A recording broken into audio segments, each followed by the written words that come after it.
Dani Briese, nutricionista, está aqui para falar sobre os tipos de arroz, né? Dani, olhando assim, dá água na boca. Eu, Marielle, não resisto a um bom arroz e feijão feitinhos na hora. Com certeza, Mara, é uma delícia. A gente sabe que é gostoso, não tem como, né? Mas o segredo está sempre naquilo que a gente conversa, na qualidade do alimento, na quantidade e saber a frequência do consumo também. O nosso questionamento inicial era o seguinte: o arroz é ou não o vilão, então? Na reportagem nós já vimos aí, né? E como você disse, tudo com limite não faz mal para a saúde. Mas se a gente for escolher, optar para colocar na mesa diariamente, qual arroz você indica? Com certeza o mais indicado é o arroz integral, né? Porque ele contém ali todos os nutrientes na sua composição, no seu alimento mesmo, ele concentra todos os nutrientes. Depois, que a gente poderia classificar, na verdade, assim, se a gente for colocar em primeiro lugar, segundo ou terceiro, então o primeiro ali o arroz integral, em segundo o outro tipo que é o parboilizado e ali por último talvez o arroz branco mesmo, né? Mas pela concentração de nutrientes mesmo de sentido geral. Bom, explicando melhor então, o arroz integral, o que acontece? Ele sai lá, ele é colhido, né? O agricultor tira a casca dele e já vai para o supermercado para venda, é isso? Exatamente, é isso que acontece. A diferença com o arroz branco e do parboilizado, o que é? Realmente é o processo ali da indústria. No branco, ele já tem todo o polimento, então ele só tem a concentração do carboidrato mesmo dele, do amido, e aí ele perde os nutrientes. Por isso que fica branquinho, porque ele já passa por muitos aí processos, gente, e chega daí na nossa mesa assim, branquinho dessa forma. E muitas donas de casa, inclusive, não lavam o arroz branco para fazer, né, na hora do cozimento ali, porque ele já vem limpo, né? Exatamente. É a maior prova aí que ele passa por vários processos aí de limpeza, inclusive a limpeza de todos os nutrientes. O que o arroz branco tem para oferecer para a gente, ser humano? É claro que ele ainda tem ali, né, os seus componentes como os carboidratos que vão fornecer energia para o indivíduo, para nós, né, que precisamos dessa energia, e algumas proteínas também. Poucas proteínas. Poucas. É claro que o grão integral ele concentra um pouco mais, né, dessas proteínas e muito mais dos nutrientes, com certeza. E o parboilizado ele passa, na verdade, por um processo ele vai ferver, né? Primeiro vai ferver esse grão e aí os nutrientes da casca vão para o interior do grão. E aí ele concentra. Entendi. Entendeu? Então, mas mesmo assim o integral ele é mais puro, né? A combinação arroz e feijão, a gente sabe que é o prato típico do brasileiro e de fato contém todos os aminoácidos ali que o corpo necessita para a saúde. Mas sempre é melhor visar ali uma qualidade como o integral, o consumo do integral. Muitas pessoas dizem, muitos nutricionistas, que os carboidratos aí são vilões numa dieta, né? E então, arroz branco tendo mais carboidrato, quanto você sugere? De repente a pessoa está nos assistindo e fala, poxa, não consigo trocar o arroz branco pelo integral, o parbolizado, de jeito algum. E daí? Quanto comer numa refeição, num almoço, numa janta? A quantidade vai depender muito das necessidades do indivíduo, é claro, então isso vai ser calculado, né? Mas eu não vejo um problema, dependendo do momento do dia, estar consumindo esse arroz. Porque, como eu falei, a gente vai saber a quantidade adequada, claro, para esse consumo, né? E ver o que vai combinar junto, porque você não vai consumir o arroz sozinho, você vai ter outros alimentos também na sua refeição, então o impacto na sua glicemia vai ser muito menor. É claro que pessoas que contêm algum tipo de patologia, por exemplo, diabetes ou algum outro tipo mais específico que necessita da retirada e da diminuição desse carboidrato, é muito melhor, então, realmente dar uma restringir ali o consumo e procurar com maior fibra, porque com os alimentos com maior teor de fibra ali vão diminuir esse impacto na glicemia e não vai ter essa oscilação da insulina, principalmente também essa estimulação excessiva da insulina que pode levar a todos os problemas. E dizem também que todos os alimentos integrais, eles proporcionam mais saciedade. Por quê? por conta desse impacto mesmo na glicemia, por ser conta menor. disso mesmo. Exatamente, você fica bem alimentado por um maior período de tempo, diferente de um carboidrato mais simples que tem um impacto direto na sua glicemia, vai elevar ela, né? E aí vai vir bastante insulina para controlar isso e essa curva glicêmica vai cair rapidamente. Entendi. E aí você tem fome daqui a pouquinho, daqui a 5 minutos você está com fome. Diferente de um alimento que tem maior teor de fibra, que o impacto é menor, você não precisa de tanta insulina para controlar isso, e aí você fica mais bem alimentado por um longo período de tempo. Por isso a indicação de consumir carboidratos integrais. Daqui a pouco eu quero falar também sobre a quantia de caloria, de repente uma colher de sopa aí que a gente tem como referência.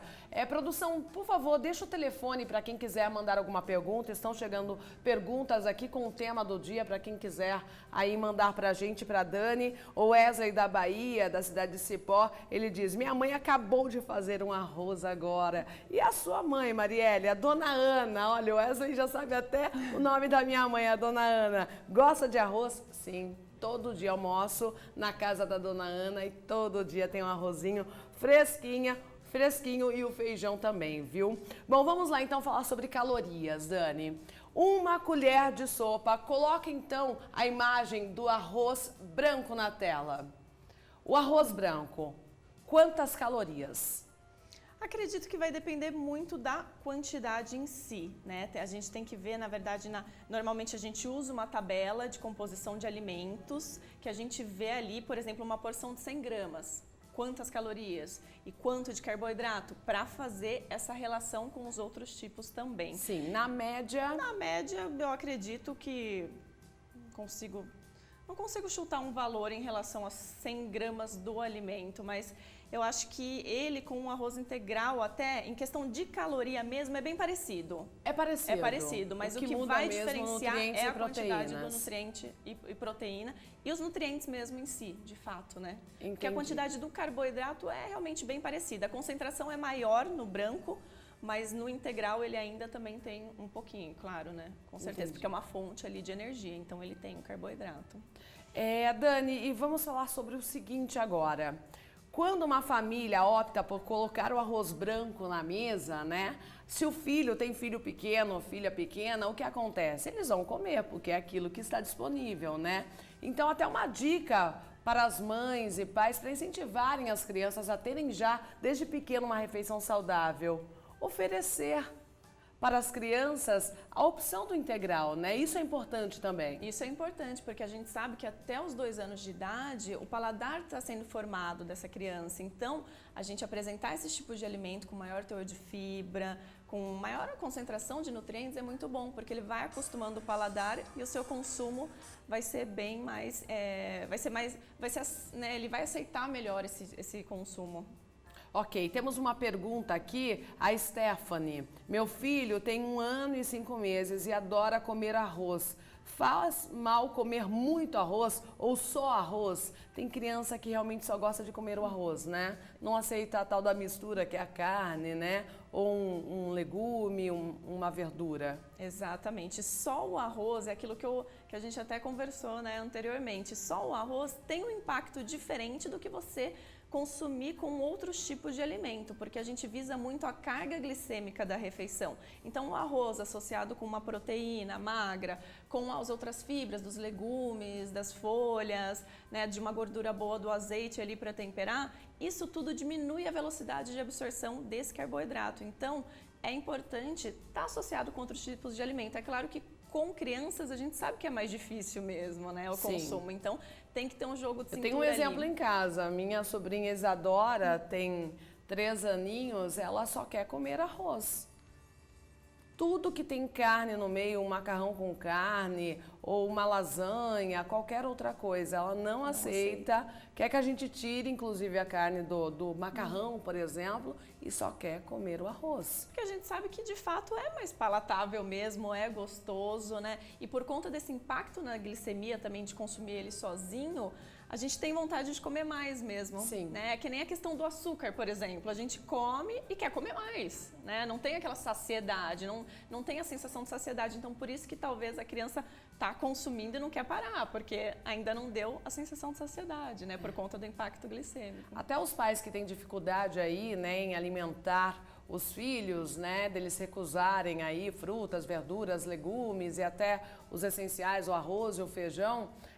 Esses dias eu li uma reportagem muito interessante que tem mamães e papais que fazem os alimentos em formato assim, ó, de bichinho, sim, né, um coração, uma carinha ali, e daí esse momento da alimentação acaba virando uma diversão também, né? Sim. E é tão simples, né? Nossa, isso é uma dica incrível mesmo, mudar ali a cor, talvez misturar com uma beterraba, uma cenoura, um espinafre, um brócolis, para dar esse estímulo visual, porque a criança precisa muito disso mesmo, do estímulo visual para ter uma melhor aceitação do alimento, com certeza. É bem interessante. Fazer né, formato ali de árvore, de alguma coisa nesse sentido, de uma carinha no prato. É bem legal, são coisas simples, né, e fáceis para estar fazendo aí no dia a dia.